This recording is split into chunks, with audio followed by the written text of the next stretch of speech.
ህገወጥ የሰው አስተላላፊዎች ተቆጥተዋል። በመቶ ሺዎች ብራቸውን የከሰከሱ ወጣት ተጓዦች ተጨንቀዋል። ብዙሃኑ ደግሞ ግራ ተጋብቷል።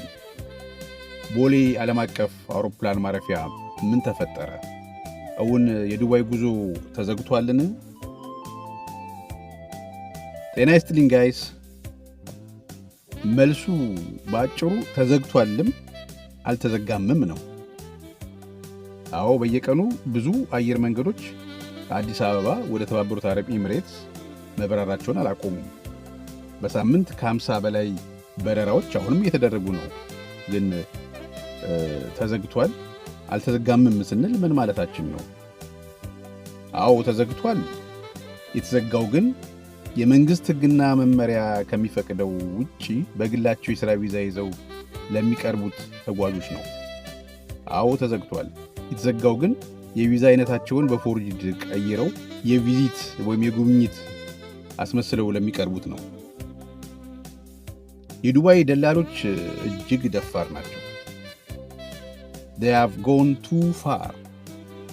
ከፍተኛ ብር ማጋበሳቸው፣ ያልተጨበጠ ተስፋ መሸጣቸው፣ ብዙ ወንድሞቻችንን ለእንግልት ለረሃብና ለጎዳና ማጋለጣቸው ሳያንስ አሁን ደግሞ ራሱ መንግስትን ለማታለል የቪዛ አይነትን በቴክኖሎጂ በመደለዝና በመሰረዝ ፎርጅድ ዶክመንት እያቀረቡ ነው። መንግስት ከዘረጋው የሥራ ስምሪት መንገድ ውጪ በደላላ የሥራ ቪዛ ይዘው የሚቀርቡትን መከልከሉ ወይም መመለሱ የተገባና ብዙዎችንም ከእንግልትና ከብዝበዛ የሚያድን እንደሆነ አምናለሁ።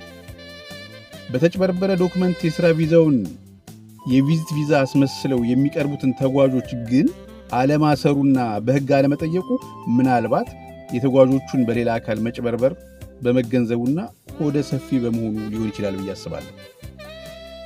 እናንት ወደ ተባበሩት አረብ ኤሚሬትስ ለመጓዝ ሂደት ላይ ያላችሁና ምናልባትም የቪዛ ፈቃድ እጃችሁ ላይ ይዛችሁ የምትገኙ ሰዎች ወደ ኤርፖርት ከመሄዳችሁ በፊት እባካችሁ የያዛችሁትን ቪዛ ሕጋዊና በሲስተም ውስጥ የተመዘገበ እላዩ ላይ የተጻፈውን አይነት ቪዛ ታይፕ መሆኑን ወይም የቪዛ አይነት መሆኑን እንድታጣሩ እለምናችኋለሁ።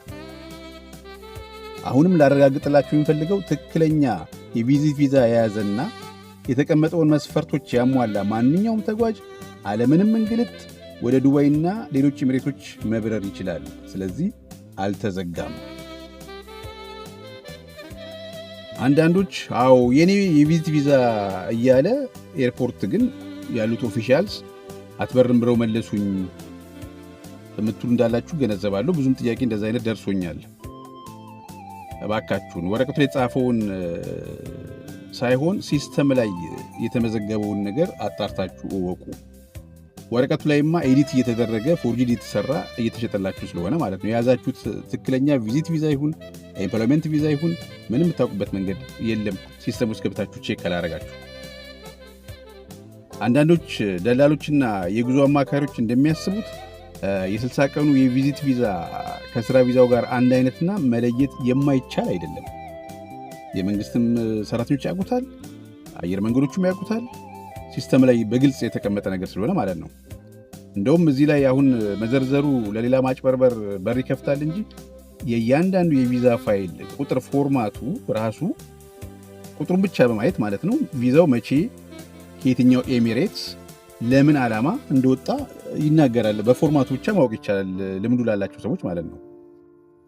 ግን ግር ለተሰኛችሁና እውነታውን ለማወቅ ለምትፈልጉ ቀላሉ የማጣሪያ ዘዴ በኦንላይን ገብታችሁ ቪዛው የወጣው ለምሳሌ ከዱባይ ከሆነ በጂዲአርኤፍኤ ፖርታል፣ ከሌሎቹ እንደ ሻርጃና አቡዳቢ ወይም ከሌሎቹ ኤሚሬቶች ከሆነ ደግሞ በአይሲፒ ፖርታል በመጠቀም ማወቅ የምትችሏቸው ነገሮች አሉ። አንደኛ የቪዛውን ስታተስ ማወቅ ትችላላችሁ። የቪዛውን ስታተስ ማለት ቪዛው እውን አፕላይ ተደርጓል፣ ፕሮሰስ ላይ ነው፣ ወጥቷል፣ አልወጣውም ወይስ ሪጀክትድ ሆኗል፣ ይህንን ማወቅ ትችላላችሁ። ባለፈው አንድ ተመልካቼ የሻርጃ ቪዛ ሪጀክት አለ ብለው ብር አንመልስም አሉኝ እና አላመንኩበትም እውነት ነው ያጣራልኝ ብሎ ነበር። በዚህ አይነት ዘዴ ይጣራል።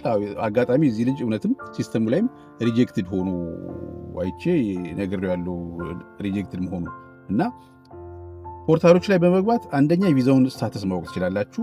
ሁለተኛ ምን አይነት ቪዛ ነው ወይም የቪዛውን ታይፕ ማወቅ ትችላላችሁ። ሰዎቹ ኤዲት አድርገው የሰጧችሁ ወረቀት ሳይሆን ራሱ ሲስተሙ ላይ ኤምፕሎይመንት ቪዛ ነው የእናንተ ቪዛ ወይም ቪዚት ቪዛ ነው፣ ይህን ማወቅ ትችላላችሁ። ወይም ሌላ አይነት ቪዛም ከሆነ እንደዛው። ሶስተኛ የስፖንሰሩ ወይም የቀጣሪው ወይም የትራቨል ኤጀንቱን ስም ታውቃላችሁ። ቪዛው ኦሪጂኔት ያደረገበትን ቪዛውን ያሰራላችሁ ማን ነው ስፖንሰራችሁ የሚለውንም ማወቅ ትችላላችሁ። አራተኛ ደግሞ የሚያገለግልበትንም ጊዜ ቫሊዲቲውን ማወቅ ትችላላችሁ በዚህ ሲስተም ማለት ነው። ለምሳሌ ከሻርጃ የወጣ ወይም ከአቡዳቢ የወጣ ቪዛ ነው ያለኝ ብትሉ ምን ታደርጋላችሁ? ስማርት ሰርቪስስ .icp.gov.ae የሚለው ሳይት ላይ ግቡና በመጀመሪያ በኢሜይል አካውንት ክፈቱ፣ ሬጅስተር አድርጉ ይላችኋል። ሬጅስተር አድርጉ። ከዚያም ኢንዲቪጁዋል ወይም ፓብሊክ ሰርቪስስ የሚለው ሜኑ ትመርጣላችሁ። ቀጥሎም ፋይል ቫሊዲቲ ግቡና ቪዛ የሚለውን ምረጡ። ይቅርታ እያንዳንዷን ዝርዝር መዘረዘረው ብዙ ማያውቁ ሰዎች ስላሉ ነው። የምታውቁ ሰዎች ይለፉኝ። ከዚያም ቪዛ የሚለውን ምርጫ ካደረጋችሁ በኋላ በሚመጥላችሁ ፎርም ላይ ቪዛ ወረቀታችሁ ላይ ያለውን የቪዛውን የፋይል ቁጥር፣ የትውልድ ቀንና ዜግነታችሁን በማስገባት ሰርች ማድረግ ነው። በቃ ይሄው ነው። ዝርዝሩን ጎልጉሎ ራሱ ያወጣላችኋል። ሌላ ኦፕሽን ያላችሁ ወይም የያዛችሁት ፓስፖርትና የመግቢያ ፈቃድ ቁጥር ወይም ኤንትሪ ፐርሚት ነምበር ብቻም ከሆነም በዚህም ኦፕሽን ገብታችሁ ተመሳሳይ ውጤት ልታገኙ ትችላላችሁ። የዱባይም ተመሳሳይ ነው። የዱባይ ከሆነ ደግሞ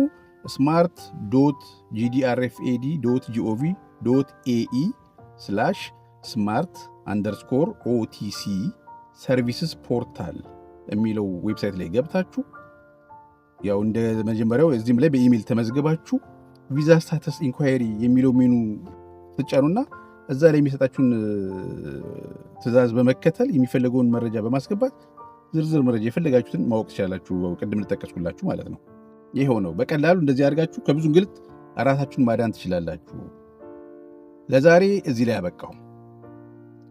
ቪዛ ሪጀክት እየሆነብን ነው ለምትሉ ደግሞ ምክንያቶቹንና መፍትሄያቸውን በቀጣይ ይዤ እመለሳለሁ።